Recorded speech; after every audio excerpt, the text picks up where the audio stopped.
US officials warn users to use encrypted apps or don't send text messages. But I thought they hated encryption. Find out why they're changing their tune in this video. Hey everybody, welcome back to eSecurity Planet. I'm your host, Davin Jackson, and I want to apologize in advance for the amount of sarcasm you're going to see in this video. Today we're going to talk about a recent warning from the United States government about sending those text messages you wouldn't want your parents or your boss to see. We see you. Just kidding. Kind of. After the Chinese Advanced Persistent Threat Group, Typhoon, breached major telecommunication companies, United States officials are urging Americans to avoid sending text messages or using encrypted apps like Signal or WhatsApp when sending SMS messages. Jeff Green, the Executive Assistant Director of Cybersecurity at the Cybersecurity and Infrastructure Security Agency, also known as CISA, said in a call with FBI and other senior officials, "Our suggestion, what we have told folks internally, is not new here. Encryption is your friend, whether it's on text messaging or if you have the capacity to use encrypted voice communication. Even if the adversary is able to intercept the data, if it's encrypted, it will make it impossible." Now there's one part I want to focus on in that quote. The part where he says, encryption is your friend. And the reason I want to highlight that is because that wasn't always the case. For years, US officials opposed the widespread use of encrypted messaging apps, arguing that such services were a threat to law enforcement and national security.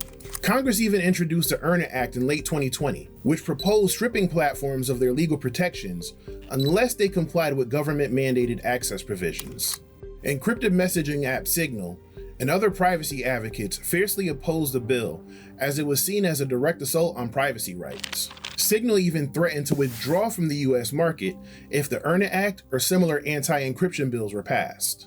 According to them, Congress could potentially force companies to create backdoors for law enforcement. I'm sure this is a brilliant idea. I mean, what's the worst that can happen? Other than undermining the core security principles of privacy and end-to-end encryption. By the way, remember this part, because we're going to come back to it later.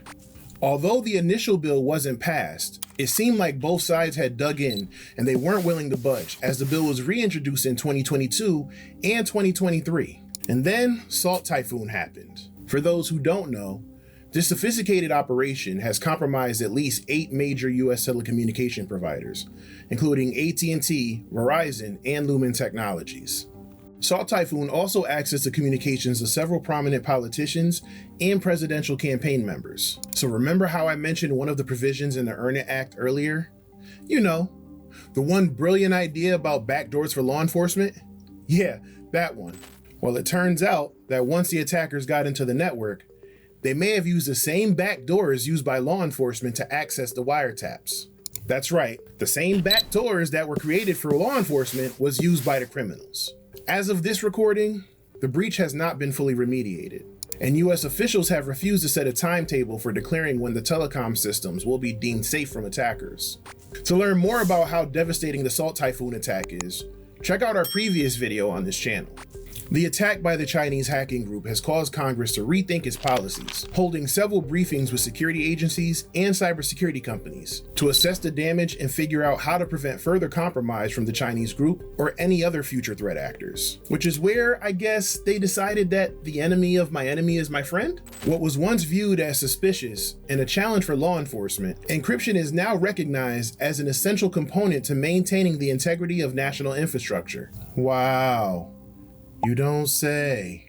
The FBI and CISA are advising individuals and organizations to adopt encrypted communication tools as a defense against state-sponsored cyber threats.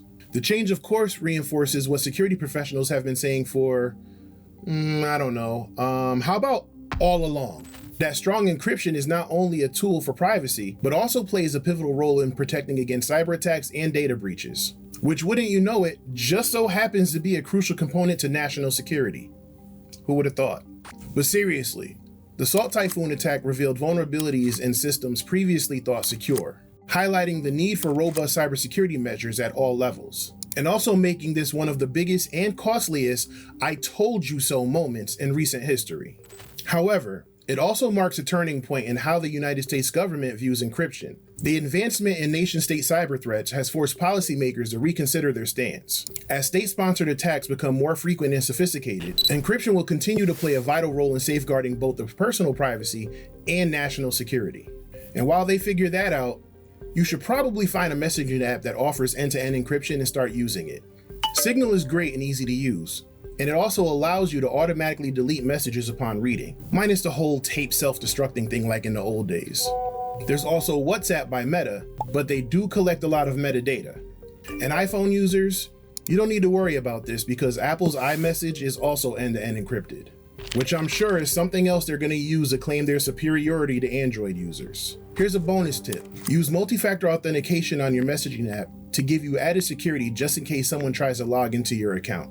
So what do you think? Will the United States finally see the error in their ways and no longer require apps and companies to provide backdoors that weaken privacy? Or will we be right back to normal once this whole thing is resolved and blows over? If you enjoyed this video, please like it and subscribe to the eSecurity Planet YouTube channel. Thanks for watching. I'm Davin Jackson, and until next time, stay informed, stay secure, and stay safe.